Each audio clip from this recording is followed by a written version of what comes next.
Welcome back for the afternoon.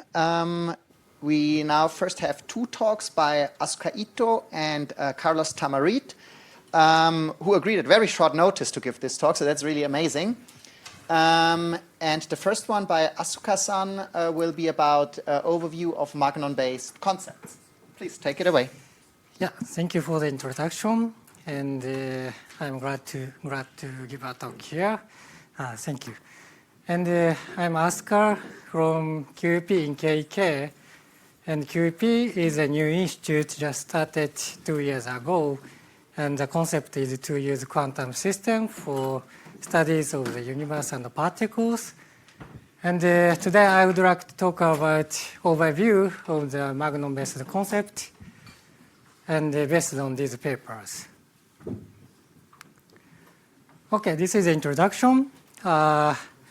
The question is how do we detect high frequency gravitational waves? And high frequency means, for example, we consider frequency higher than 100 megahertz. Then the wavelengths correspond to the lower than 10 meter.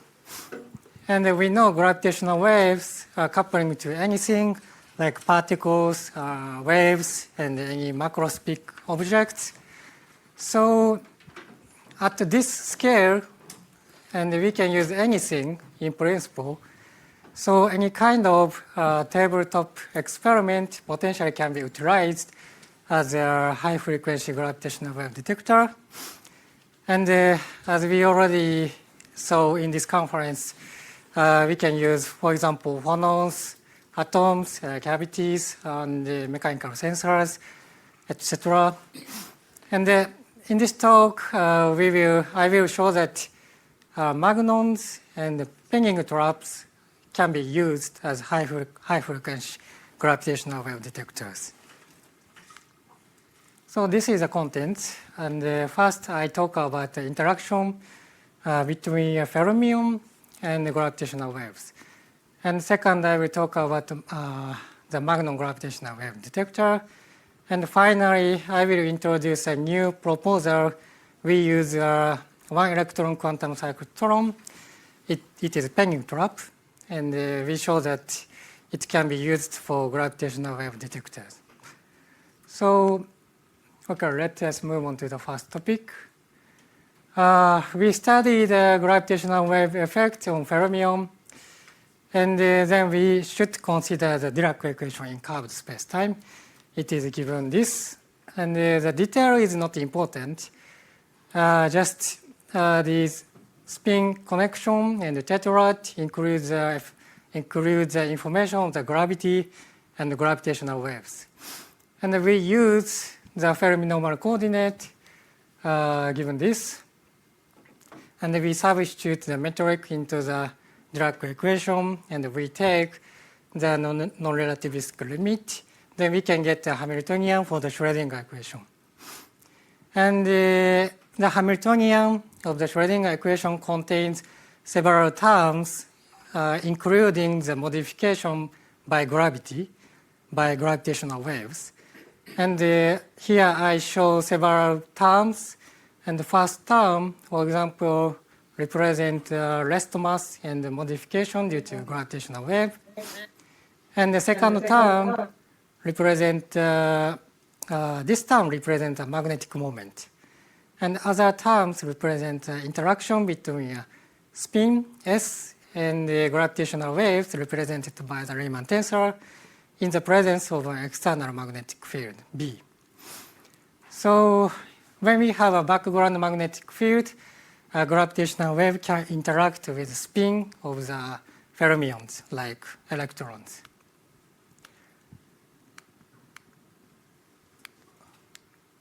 Oh, sorry.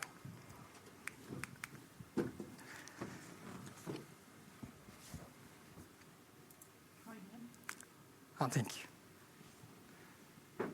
And okay, so now we consider the effect of gravitational waves on spin. So as I showed, we have this Hamiltonian. And due to this Hamiltonian, actually the spin of such as electron can be excited by gravitational waves. So we have resonance due to gravitational waves. But this kind of resonance of one single electron is, as a signal, it's very weak. So we consider a corrective spin system. So we consider many spin, and for example, we consider ferromagnetic crystal. Thank you. And then we apply a magnetic field, and there appears some corrective dynamics. It is called spin waves. And the quantized spin wave is called magnon. And then compared with the single electron case, this magnon resonance strength is enhanced by square root n. And n is the number of spins. And typically n is about 10 to 20. So square root n is about 10 to 10. So it's very huge enhancement for the signal of gravitational waves. So we saw that gravitational wave excite magnons. And the excited magnon radiate EM fields when they return to the ground state. So this is called the resonance fluorescence. And actually there were experiments to observe this resonance fluorescence of magnons. And we utilized the data of the experiment, and we gave upper limit on gravitational waves. And this is the result. And here is our limit. And we see that it's very weak. So we need to have more ideas or more effort to improve the sensitivity as gravitational wave sensor. And recently we considered possible enhancement of the sensitivity. There we consider more simply bigger magnon, about 10 centimeter. And in this case, we need to take into account the infinite sum of terms in the Fermi normal coordinate, in the metric. And we took into account them, and we showed that the sensitivity has a peak when the size of magnon equals to wavelength of a gravitational wave, like this. So, yeah, when we use the 10 centimeter magnon, then corresponding to the size, we can observe gravitational waves at this frequency. And we show that sensitivity could be improved from here to around here. And yeah, it's not bad, but it's still far from the realistic gravitational wave sources from the PBH or exotic objects. So we need further effort. And next, I will talk about one electron quantum cyclotron as a gravitational wave detector. And we return to consider the single electron and focus on spin irrelevant interaction to gravitational waves. So namely, we consider this term. And a pinging trap is utilized for electron G-2 measurement. And the precision to G factor is 10 to the minus 13, so it's very precise. And we consider to utilize this precise measurement for gravitational wave detection. And in a pinging trap, an electron is contained by applying a background magnetic field. Then the electron experiences a cyclotron orbit, and it also has a spin precession. This cyclotron frequency merely determined by the magnetic field, B. Here, m is the mass of the electron. On the other hand, the precession frequency depends on the G factor. So using this pinging trap, this G factor has been measured with this precision. And in a penguin trap, the ground state of the lambda levels, the level of the cyclotron motion, it's called the lambda level, and the ground level can be maintained for at least 2 weeks. So it's very steady and stationary, and it's quantum device. And we consider existence of gravitational waves, and it can excite due to this interaction term, and the electron lambda level can be excited from the ground state to the first excited state. This is a concept. And the feature of the lambda level is like this. Each energy level is infinitely degenerate. So namely, when we consider the wave function, we have 2 parameters. One is n, it levels the energy level, and we also have another parameter m. It doesn't change the energy, but it parameterizes the size of the wave function. So for example, when we consider the ground state wave function and consider different parameter values of m, then from 0, 1, and 2, the size of the wave function gets bigger. But energy are not changed because n equals to 0 for all these wave functions. So in this paper, we calculated the excitation rate from the ground state to the first excited state, and we show that the probability is proportional to the quantum number m. And roughly the probability is given by the matrix element from the ground state to the first excited state. And we use previous interaction Hamiltonian. And it also depends on the observation time. And we show that this matrix element is proportional to the quantum number m. So it means with a larger wave function, larger m, we have larger excitation probability. And I know that this feature is particular to the gravitational waves. The excitation rate by electromagnetic waves, namely dipole, does not depend on m. So when we consider excitation by EM field, EM waves, it's not sensitive to the size of the wave function. But the gravitational wave is sensitive to the size of the wave function. And we use the reported dark count rate in the penguin trap given here. And then we estimated the sensitivity of 1 electron quantum cyclotron, and it's given by like this. And here I know that we assume the monochromatic gravitational wave, and the frequency is at 200 gigahertz. And this R represents the size of the wave function, and we took it as 0.2 millimeter. So it's 1 electron, but wave function is quite macroscopic.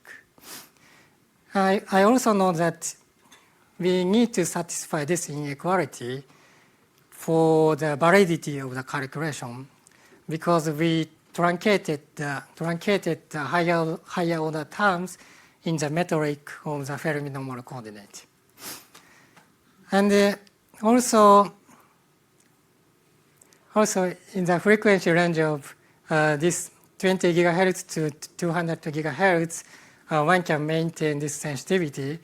It's discussed in this experimental paper. And this is the sensitivity of the 1 electron quantum cyclotron.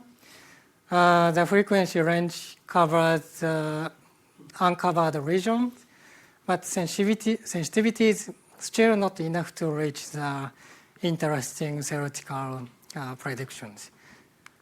Okay, this is a summary. the message is any kind of tabletop experiment potentially can be used for high-frequency gravitational wave detection.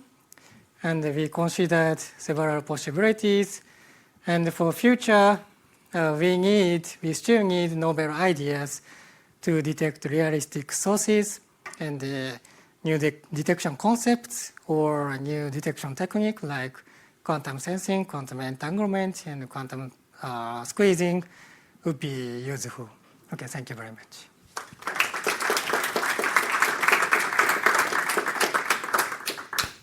Okay, thanks a lot for presenting these very interesting ideas. Do we have immediate questions to Asuka-san? Yeah, Jan? Hi, thanks for the great talk.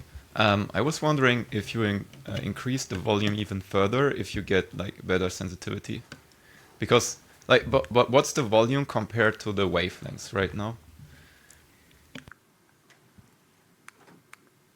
So in this estimate, we took omega r equals 1. So in this case, the size of wave function is comparable to the wavelength. So this is actually maximum. Yeah.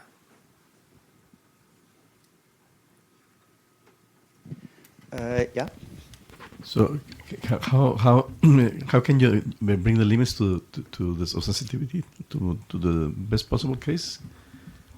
You said the sensitivity can be improved by increasing the volume, or so. What will be the limit where you can get the maximum sensitivity? So in the future, the last slide. Yeah. Okay. In this case, we take the maximum value. So if we want to use the larger wave function, we need to shift to lower frequencies. And so in potential, by shifting low frequency side, we can improve the sensitivities. But I think this apparatus is about 1 meter or so. So but then it'll probably be much more difficult to maintain this in the lowest Landau level for so long, because then the spacing between the Landau levels will probably be smaller, right? So it should be much the dark count rate would probably go up. Yeah, maybe so. I talked with an experimentalist, and he said, around millimeter is no problem, and but to 1 centimeter, they need to be consider what the difficulty. Yeah. Yeah, Nancy? So I think I understand that there is some cancellation between frequency and the size. I guess so. When you make it bigger, you're gonna win from making it bigger, but you're also gonna lose doubly from making the frequency smaller. So I don't understand how the sensitivity could be kept the same when you go to low frequencies or bigger device, because I see -2 on the frequency and -1 on R. Right. Yeah. Yes. But isn't that factor FGW? I'm not sure where that is coming from, but is that the omega square L square factor? So the fact that when your gravitational wavelength is much longer than the size of your system, that then you lose. So as long as you make your system larger, basically I'm trying to understand where this FGW to the -2 factor is really coming from. I think it comes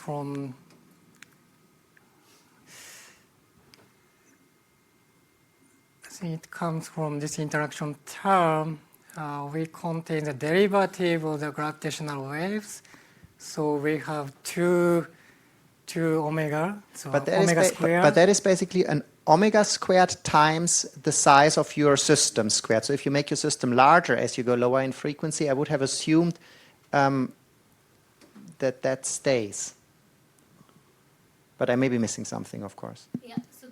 So Is the noise not changing with frequency? Is only signal is changing with frequency? Or? Right. Noise.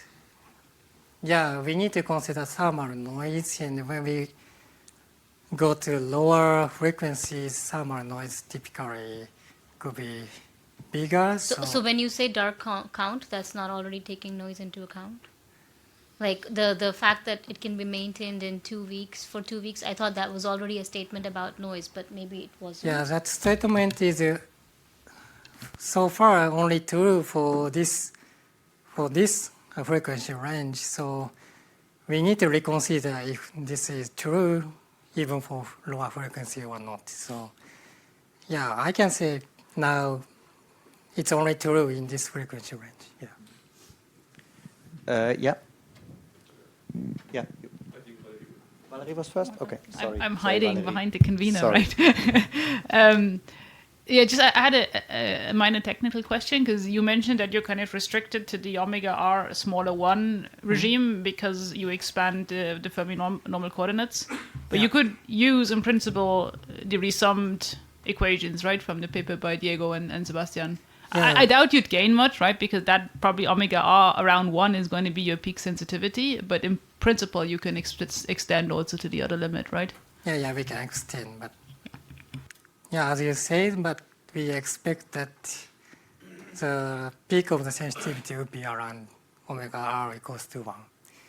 But But already, if you're close to 1, right, your expansion is not very good, right? So already to kind of get to where you think the peak sensitivity is, it may be good. Well, I don't know, it's probably not going to change things by more than a factor of 2, right? But you can use the full expressions. So it's better to calculate by summing all terms. Yeah, that's right. Thank you very much. This was extremely interesting. So in general relativity, the torsion is always set to 0, right? And there are some proposal modification of gravity where the torsion is non-zero. And there have already been experiments, like essentially gyroscope experiments, where they search for this torsion.